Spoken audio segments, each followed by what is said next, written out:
Welcome to Digital Marketing This Week. It's episode 28. Episode 28 is all about what happened and what's next. So we're switching the years from 2014 to 2015. So I figure it's a good time to look back and look forward. It's all brought to you, of course, by Seriously Simple Marketing over at seriouslyssimplemarketing.com.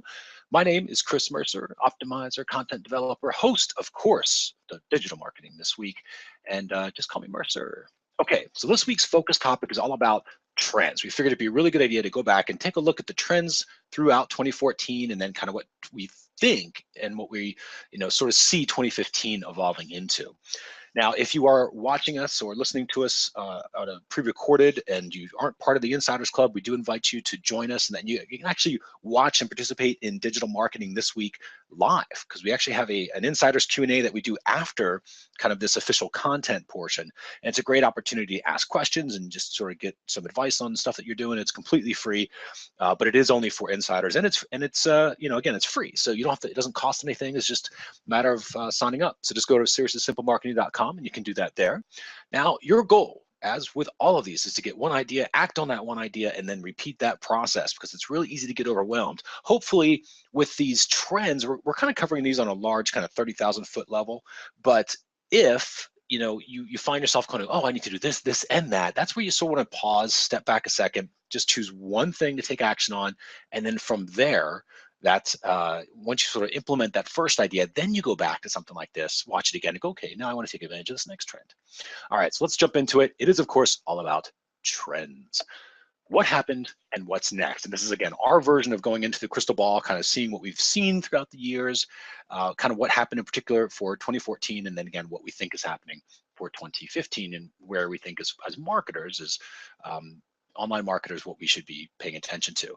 So here's kind of why you want to pay attention to this. Obviously, that focused trends we're looking for 2015, tips on how to take advantage of those trends, and just a general review of 2014, because some of these you may not have thought about as trends, but I kind of think they're coming to a close.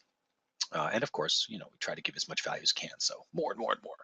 Let's talk about the first trend. This is all about social media. So the trend in social media. What we saw in 2014 was a whole lot of this. So it was like everything started in 2014 with everybody sharing and giving and organically viral spread, and people sort of take this content and they love it and they share it, and you put it on Facebook and Facebook shares it with everybody that you've built. And now what we see happening is this. Everything's about paid media. So we think that's just going to get more and more and more, and it makes sense that it would. So, this is technically a prediction, but it's absolutely going to happen. Like, it's just not just a guess. Like, this is just how things work, right? So people like Facebook, they create these companies and they give everything to you for free, and they get a lot of people using them, but they have to make money, so they're going to have to charge, and they're going to figure out more and more ways to do that. And it's people like us, the marketers, who are willing to pay for their advertising, right? So we want to have our messages out there. They know that, and they're going to continue to do that. So Facebook, it's all going to be about paid media. If you want your message out there, pay for it. Twitter is going to be the same way.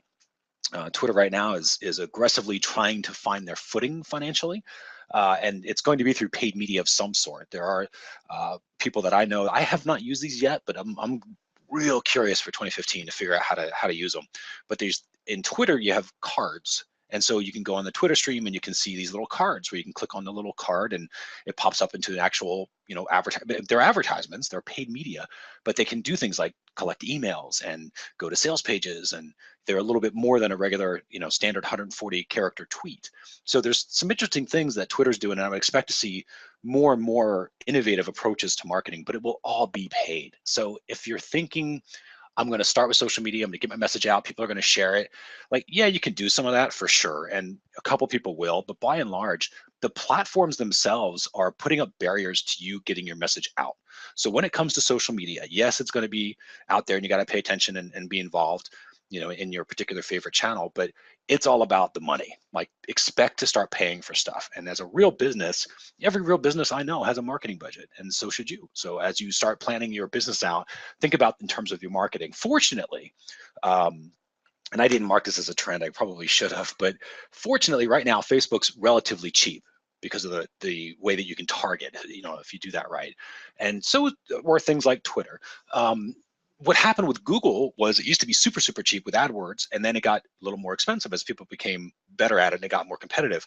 I would imagine the same thing's going to happen with Facebook next year. So you'll probably see prices rise a little bit as people get competitive, but they may not, because Facebook is so big, so massively huge. I mean, you've got 1 billion people, right, on Facebook, and let's say maybe 800 or 700 million of them are real. That's still a lot of people that you can target in different ways. And so maybe because that market is so big, it might take it a little while to hit that point of competitive saturation where they decide to raise their prices. But it's something to pay attention to. Either way, you're going to pay. So plan for that for 2015 as a marketing trend.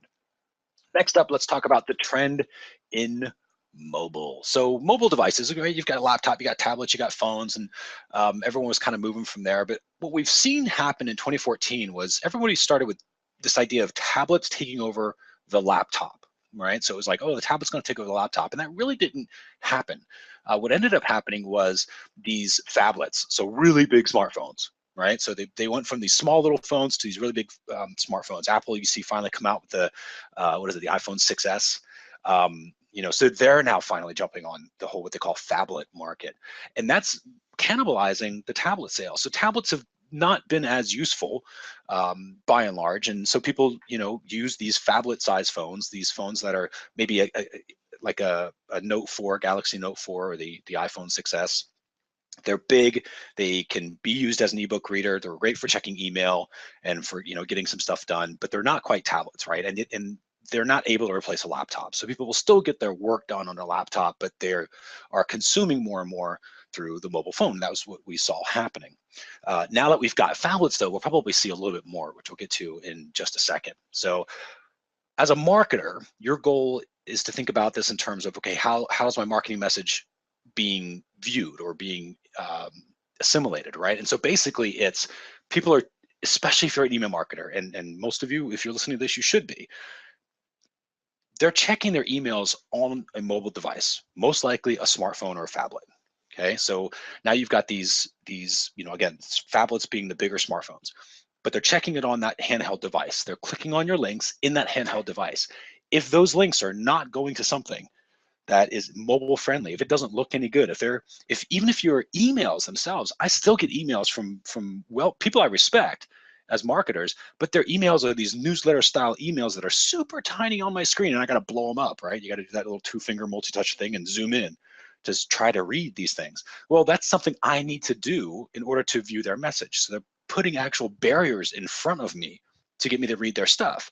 And you don't have to do that. The goal is just make your email responsive and make it fit to a mobile device, and then make sure whatever that page is that they're going to is made for mobile, right? Especially if you're doing from email, because the majority of people are already checking their email from the mobile phone, and that's just going to get bigger and bigger and bigger. So plan for that for a marketing standpoint. Something else that happened in 2014 that relates to mobile is you see people kind of using mobile devices to chat back and forth and to consume, right? So they might watch YouTube videos on it or something like that, or obviously Facebook is huge. Facebook's another thing that's, I think 70% of their users are on mobile devices that actually integrate or interact with Facebook. They're doing it on a mobile device. They're not doing it on the desktop, which is also has consequences as a marketer, because you want to make sure that your campaign is friendly to mobile devices, or if it's not, make sure you target just desktop users. But you see these mobile devices being used as consumption. Now, what's starting to happen is this. In 2015, we're going to see, I think, a massive adoption to pay, right? So now they're going to become mobile wallets.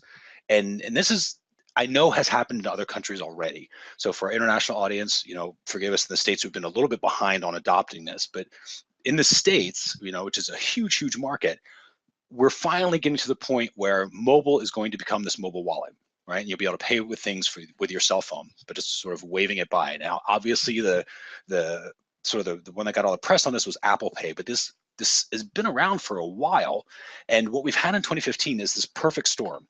In 2015, and I believe it's by the end of 2015, all credit cards in the United States have to upgrade to this chip technology, where they have a little chip in your credit card.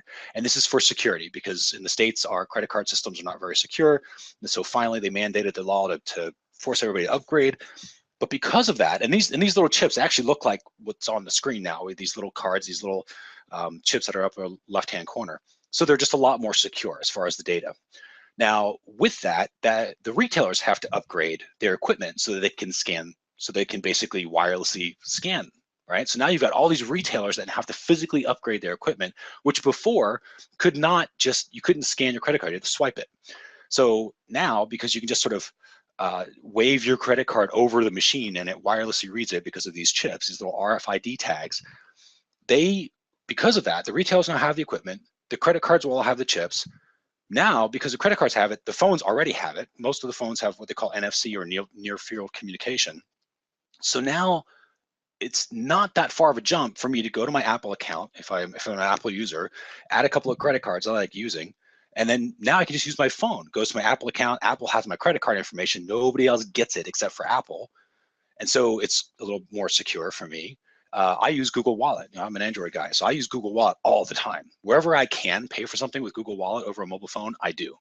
And the reason I do that is because it's one click. They say, hey, would you like to pay with this Google Wallet? Yes, I would. Click, done. And Google takes care of everything. I don't have to worry about entering billing information and all this other stuff. They just grab it all and they have it. PayPal has the same thing. PayPal's got one-click option. Amazon has the same thing. Amazon's got one-click options. So what I think will end up happening is in 2015, we will see, and as marketers, it's our job to take advantage of this and to almost create this, but mobile shopping carts, specifically mobile shopping carts have been a problem because when you get to payment, you have to type in credit card numbers, and who wants to do this on a little teeny 2-inch device? So now that you've got these one pay options, what I think will end up happening is we'll start to see carts that will have, the basic information, and you can choose your product, but you'll almost be able to do it all by thumbs, right? Which is important. So I'm not having to type stuff with my fingers. I'm one thumb, kind of one-handed approach, going, yep, that's me. Yes, I would like to check out using either Google Wallet, Apple Pay, Amazon or PayPal. Choose one, hit the button, it pulls in all of my information. Is this correct? Yes, it is, as far as shipping information and where I want it to go. And maybe you got to do a little typing to adjust an address. But by and large, it's just a thumb. And on the right hand, if you're right-handed or left-handed, you just kind of one hand and you're able to check out with one hand.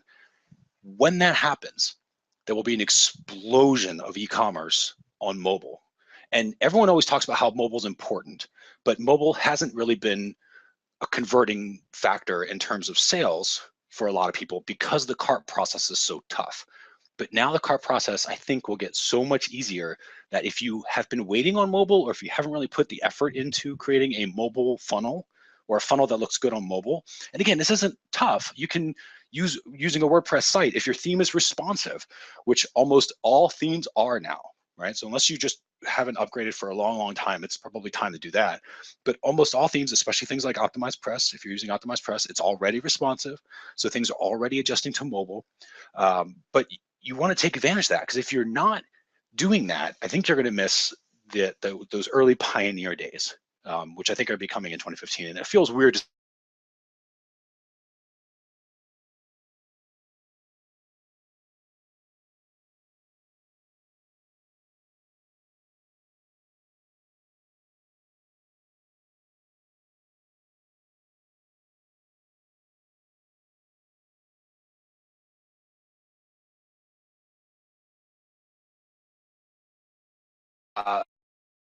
the trend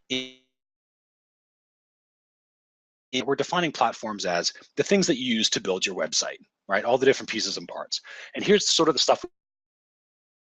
Now, I put Kajabi up there, even though they've been around for years. They've been around for, golly, 3 or 4 years, 4, maybe 5 years now, but at least 4 years, I think. And Kajabi was one of the original ones that did this, where you sort of bought this package and then you could put your pages up and build everything under their platform. You see things like lead pages that are super popular now. ClickFunnels is the new kid on the block. People have been using Facebook for this, where you build a page on Facebook or private groups on Facebook, right? And you build all these different platforms out, or sorry, build these different content distribution networks, but you're doing it on these other platforms, right? So what I think will happen in 2015 is that people are going to start coming back to building it on their own. Now, we use these systems. So we use WordPress. We've got Optimized Press as our theme. We have Infusionsoft that runs everything. And the big difference is, yes, lead pages and ClickFunnels might be easier, kind of quote unquote, easier to set up, right? Because they're made for marketers, and they're easy to set up, and you buy your subscription and whatever else. The challenge to me, and this is more just like personal preference, right? Admittedly, absolutely biased, my bias is I do not like building on rented land, right? I don't like building a house on rented land because at any point somebody can sell the land and then I may or may not be able to move my house. And if I am going to do it, I got to make sure I'm able to move my house, right? So basically, I'm building my business so that it's as flexible as possible. WordPress and having a self-hosted WordPress site makes it flexible because I can, at the very, very least, I can at least export all my data from WordPress and put it into something else, right? I can move hosts, but I own everything. Infusionsoft is the same way. Yes, I'm building and having it do all of its tags and all this other stuff, but I can export that entire database with all the tags, and I can import it into some other system later if I needed to, right? Optimize Press, same thing, right? So now I've got this theme where I can design everything, but theoretically, at least I've got, that would be the one drawback, is I would have to, rebuild if I wanted to do a different theme. You would have to technically rebuild pages in that, but I own Optimize Press. It's not going to go anywhere. It's not going to just stop working. So that's sort of what I see as the big difference between platforms and kind of moving it home.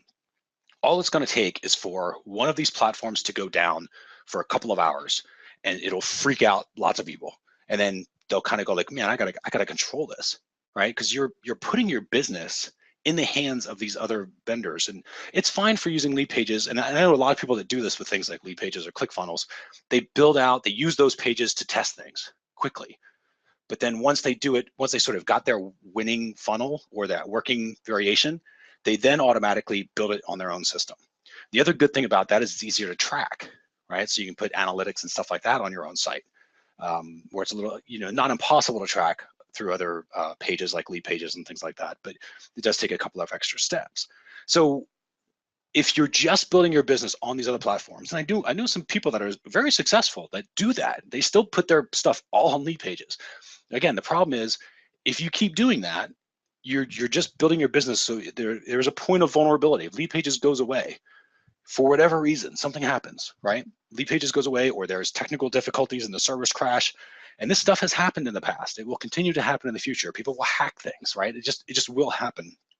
You're vulnerable. Your business can't be as flexible. But if you build it on your own system, fine, use lead pages to test if you love lead pages. But then once you do that, build it onto your own system, right? Integrate your own forms on your own system, something that you own, something that you can back up, so that if you get hacked, you got a backup right away. You can get yourself up and running fast, and you control it all. That's the important part. Build it on your own land that you own so that you can control. Okay, so enough about that for platforms. Next up, we talked about connection. Now, this is actually how people actually connect.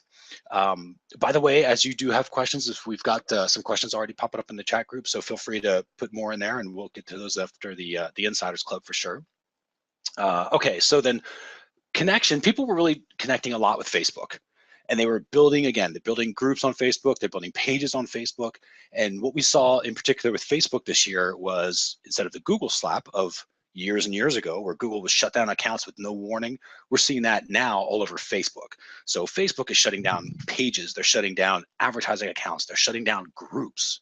This is huge because I know a lot of people have groups with thousands of members in them, and that's where everything is, right? They don't have a connection to anybody else except through Facebook.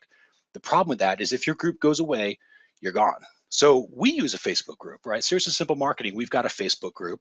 It's for people who have only for people who have purchased Serious and Simple Marketing products. But the difference is they've purchased products and we have their information already. We already have this connection. We already have an email connection. And that's what I think is really important for 2015. People were told back in the day to build on Facebook and create your groups and build, right? Again, you're building on rented land, you're building on a platform that can instantly decide, you know what, we don't like you anymore, so you're off. And they just flip the switch and your entire business is gone overnight. So instead of giving yourself that vulnerability, use Facebook groups, but start with having their email first and then inviting them to a group later.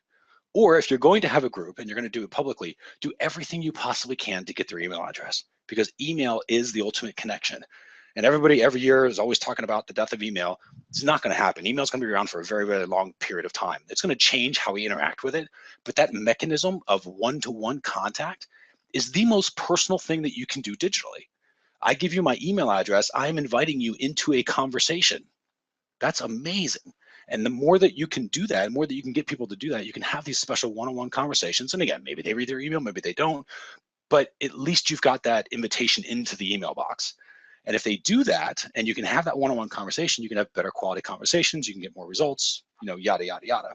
So make sure that in 2015, if you haven't already, you are focused on list building and taking everything that you've got that's publicly on Facebook or Twitter followers or whatever else, give them a reason and a method to get onto your email list, and do it often, because people won't, they're going to miss tweets, they're going to miss shares and updates. So make sure that often you are giving them a way of getting to your site to take advantage of your product, services, or to build your list.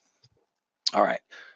The next trend we want to talk about here, video. So video is huge, always is huge, will continue to be huge, but in particular, these type of videos, these little doodle videos, right? So we saw lots of these doodle videos.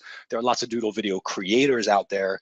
VideoScribe was the one that we used for a long, long time that made this super cheap, right? So these doodles became really cheap to use, and they're everywhere.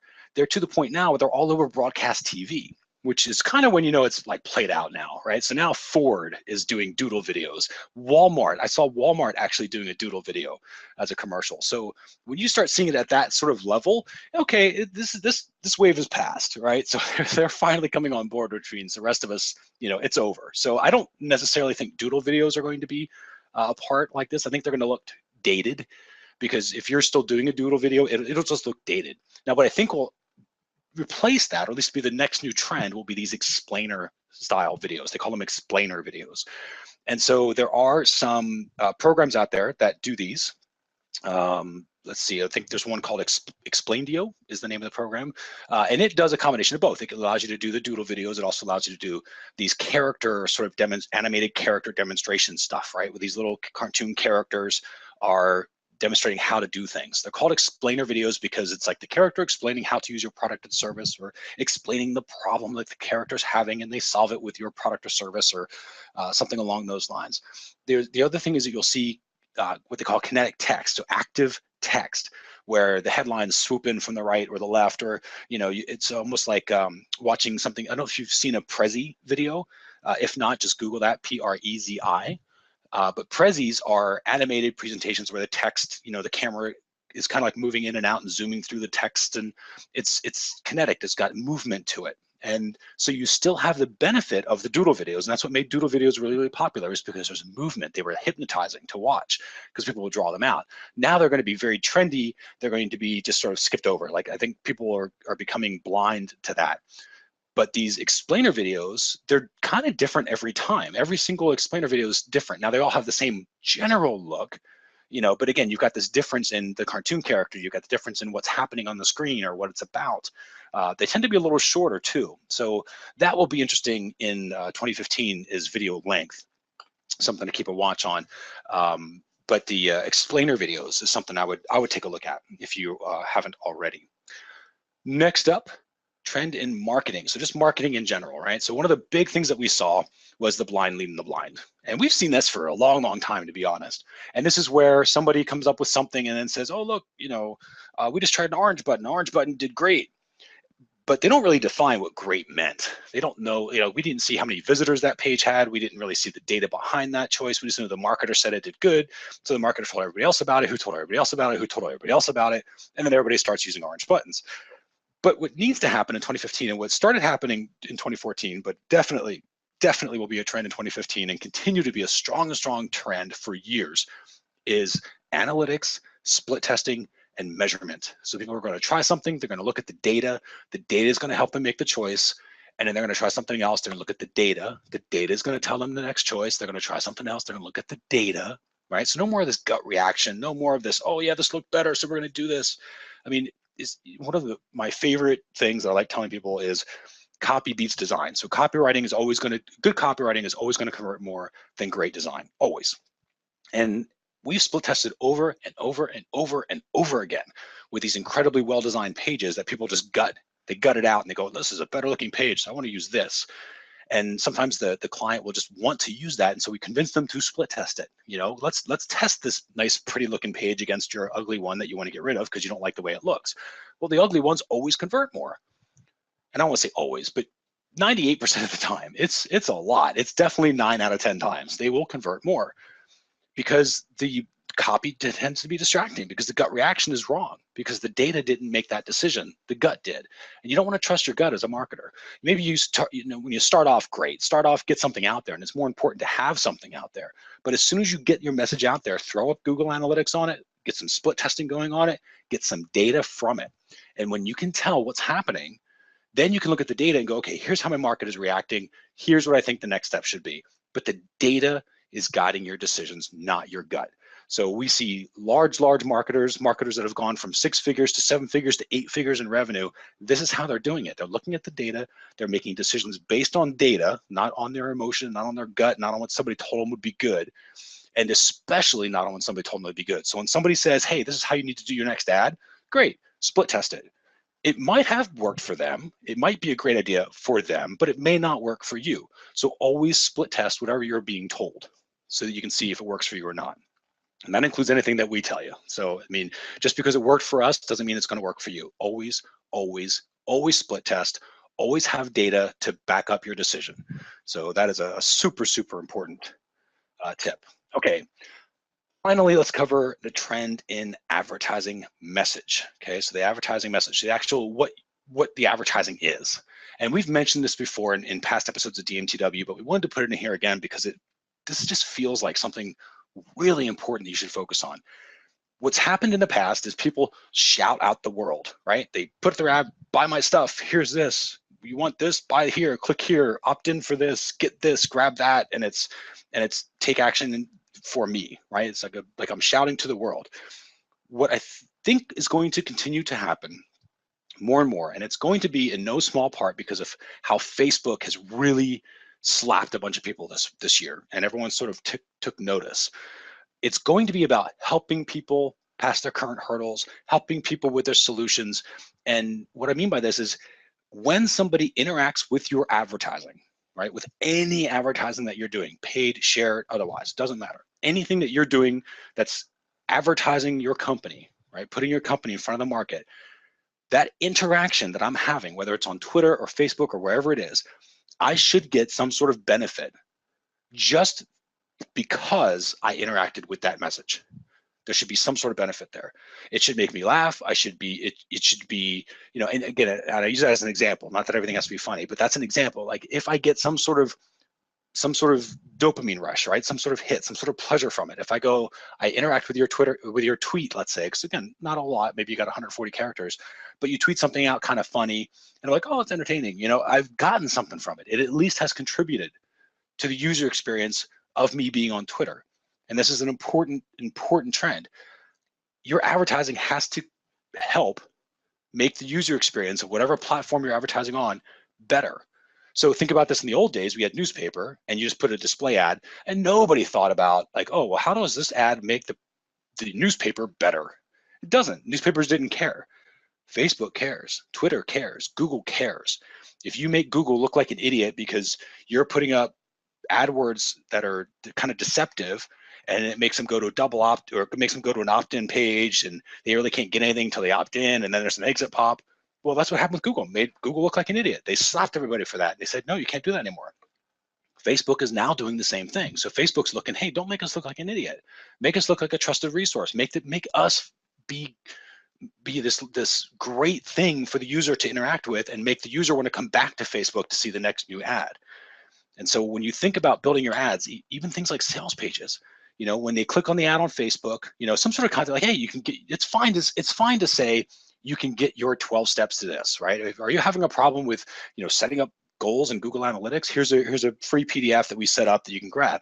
And then you give them the free PDF, and you don't necessarily have to get the opt-in right away, right? Because again, you want Facebook to do something well. Or if you're going to do that, you at least give them maybe a start, and then you get the other 5 tips that you have or something like that, they can do the PDF. So there's lots of different things that you can do that make that experience good. And you've got to keep that in mind. How do I make my advertising actually have value? How does this advertising actually have value, even for somebody who didn't purchase it, but just because they interacted with it, am I giving them something? Am I truly giving them a helping hand, right? So how am I helping them through their problem? What tip am I giving? What positive interaction are they going to get from the sales page, even if they don't buy it? And when you do stuff like that, if your video sales letters do that, it just will work so much more better, so much more better. There's great grammar, so much better. The other thing to look at is the launch model. If you looked at the launch model years and years ago, that's what product launches were all about. It was a video with great content, a video with great content, a video with great content. And it really taught you something, at least the great launches. That's what they do. They teach you stuff, you learn stuff, you build up credibility now because I'm learning all this stuff from you. And you're building up authority because you're the one that's teaching it to me. And I'm getting all excited about this thing. And you go, hey, if you really want to learn more about this, here's this product. And it's only available for the next 24 hours, right? And that was the whole launch model. But the fact is, that's what they did. The launch gave so much helping hands, helped so many people out with their problems, that it made the experience so good that we kept coming back to it over and over and over again to make it a destination. And then all of a sudden there was this, it's the scarcity thing, and that's what made the launches popular. But it was that interacting that gave value, that gave good content. So when you do this, again, when you're writing your sales pages, how are you delivering content just for the fact that they're on the sales page? Doesn't matter if they buy, you're just trying to deliver content, because that's the sort of stuff that people will respond more and more to. So with that, I'm going to take one final takeaway, and that is build a system. So when you're doing any of this stuff, build it as a system, build it as something that you don't necessarily have to do, but maybe you have to do it once or twice to kind of learn it. But ultimately, you want to build a system and then move it off to somebody else. So have the steps written down and be able to push it off to somebody else. I say push it off. That's probably a bad way of saying that, but that's essentially what you're doing. You're delegating. Let's call it delegating. Okay. What was your one idea from this whole thing? Was it the explainer videos? Was it the idea of making the messaging a little bit more content driven and value added? Was it the idea of mobile payments, what might happen there? And maybe that's where your company can focus on. Either way, whatever it is, pick one thing and take action just on that one particular thing. Of course, again, if you're watching this or listening to us on a pre-recorded version, not a problem. We definitely want to have you join us live, because that's where all the cool conversation happens. We're about to jump into that. But if you are not a part of the Insiders Club yet, just go to seriouslysimplemarketing.com and you can join us live completely free.